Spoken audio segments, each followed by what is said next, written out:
Hey guys, JP Coolman here.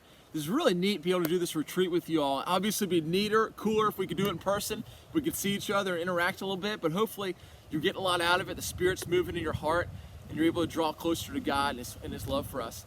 So guys, today, in this one, we're talking about Christ's glory, how Jesus reveals the Father's glory. And I want to break it down into three themes. But before we start, I really want to highlight this theme of glory from John's Gospel. St. John writes a beautiful gospel, and he has these awesome, powerful themes. And one of them is Christ's glory. That word glory comes up a lot. But I want to read it early on. He brings it forward in the first chapter, John 1, verse 14. He said, "And the Word became flesh and dwelt among us, full of grace and truth. We have beheld His glory, as of the only begotten Son from the Father." We have beheld His glory. So we're going to be talking about more what that looks like and why that's so important, so crucial to our lives as Christians and understanding who God is. So the first point is that the world's glory is not the same as God's glory. So whenever I think of the word glory, I always think of like an NBA champion lifting the trophy at the end, or people like chanting my name, like cheering for me, yeah, way to go. And like me being popular and famous and people loving me, people writing newspaper articles, whatever, But that's the glory of the world, right? But how did Jesus come to earth? He came as a little baby born in a manger in Bethlehem. No, in a cave in Bethlehem. There wasn't enough room for them in the inn. Can you imagine that? A couple years ago, I was able to go to Bethlehem. It was really an awesome experience, really a blessing.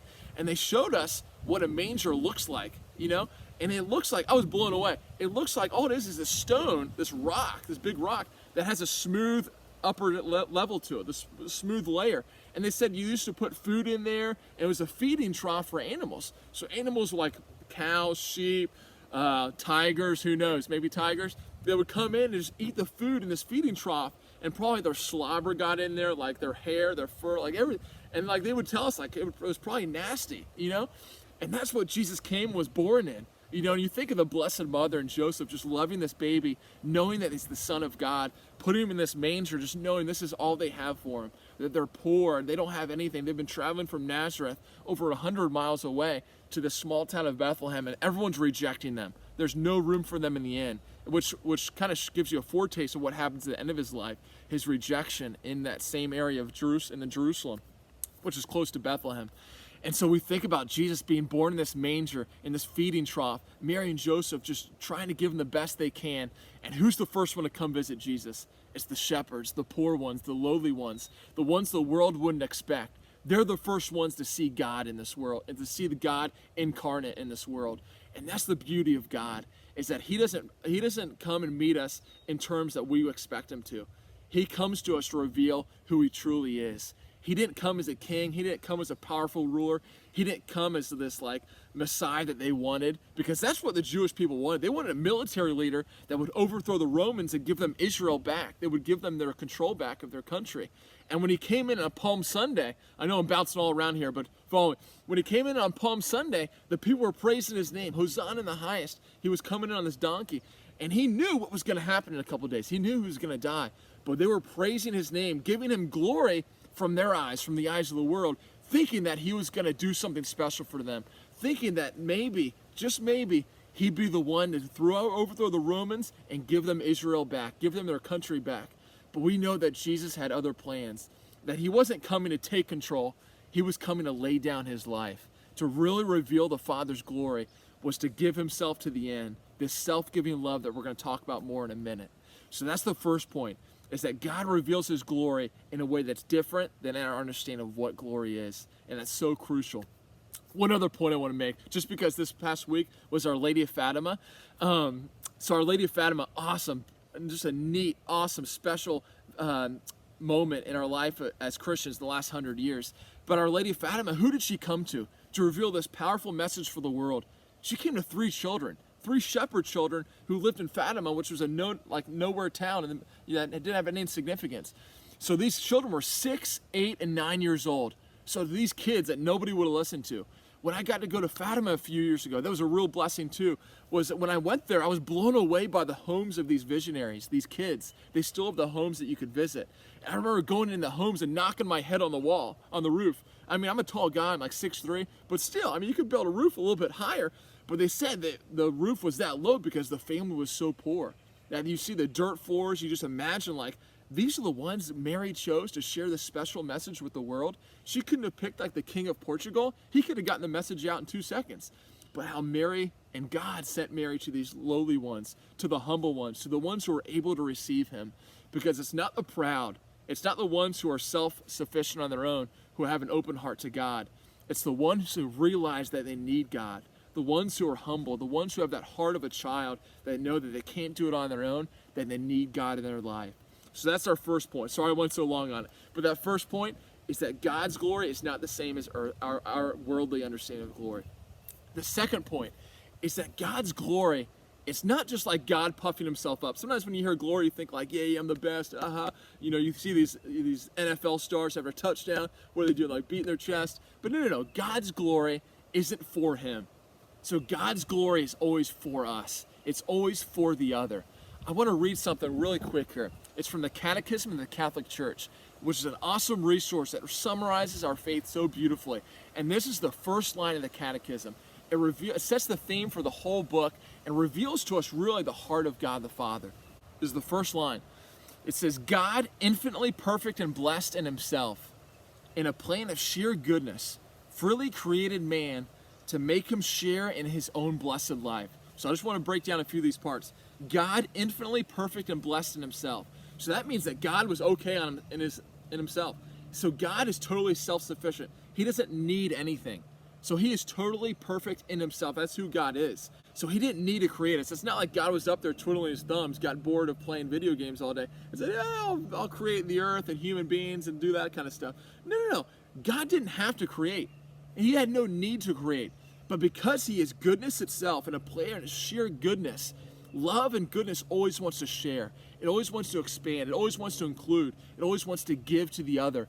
In a plan of sheer goodness, freely created man, freely created human persons to make him share in his own blessed life, to make him share in this life that we're made for, because that's why God revealed his glory. That's why Jesus came to us. He didn't have to die this excruciating death. If God didn't want, he didn't have to become one of us, but in a plan of sheer goodness, he came to save us, to reveal his heart, to reveal his glory, so that we could someday share in his life, share in this life that our hearts deeply desire more than anything in our life. So that's the second point, is that God's glory is always about the other. It's always about this gift that he's giving to us. And the third point, the most important thing, is what is God's glory? God sent his son to become one of us. And how did Jesus reveal his glory? The night before he died, he said, Father, now is the hour to reveal your glory. And how did he do that? By giving himself to the end, by dying on the cross for us and revealing to us the heart of God the Father, and that self-giving love to the end, to the extreme, that he didn't save a single drop of blood, but he gave his entire self to show that this is what our life is about. This is how we're going to be saved. This is who God is. This is the blessed life that we're made for, is this life of giving and receiving, this life that pours itself out for the other, which is true love. And so often we have this image of love. You know, I love like a good romantic movie, like a good love story. Probably the most popular romantic movie of all time is Titanic, right? So like, I forget what grade I was in, but I remember it was in theaters for like almost an entire year because people were going to it all year. But everyone loves it, and they always say, you know what, like, it's so beautiful the way Leo loves, what's her name, Rose. It's so beautiful the way Leo loves Rose. You see how he died for her at the end, and he like floats away into the water. Don't watch it, because there's a lot of, if you haven't seen it, because there's a lot of moments that aren't true love, that are using of the other person. But that moment where he dies for her, that's what like gets everyone to cry, and especially, you know, the girls who are in the theater, you know, got the tissues out. But that's funny because people love that. They love seeing this self-giving theme, even in a movie like that. But that speaks to something true in our hearts too, that our hearts are made for that. That's what we admire. That's what we are drawn to. And that's why we like go in there and cry, and our hearts are moved by it, because we see this guy dying, laying down his life for this girl that he loves, that he gives his life for. And that's what God shows us when Christ dies on the cross for us. He reveals to us that life isn't about taking glory for ourselves. It's not about being famous. It's not about being successful in the eyes of the world. It's about living this life of love, that God's glory is this gift of self that we're made for. I want to bring up real quick the story of this girl I talked about last week in a video.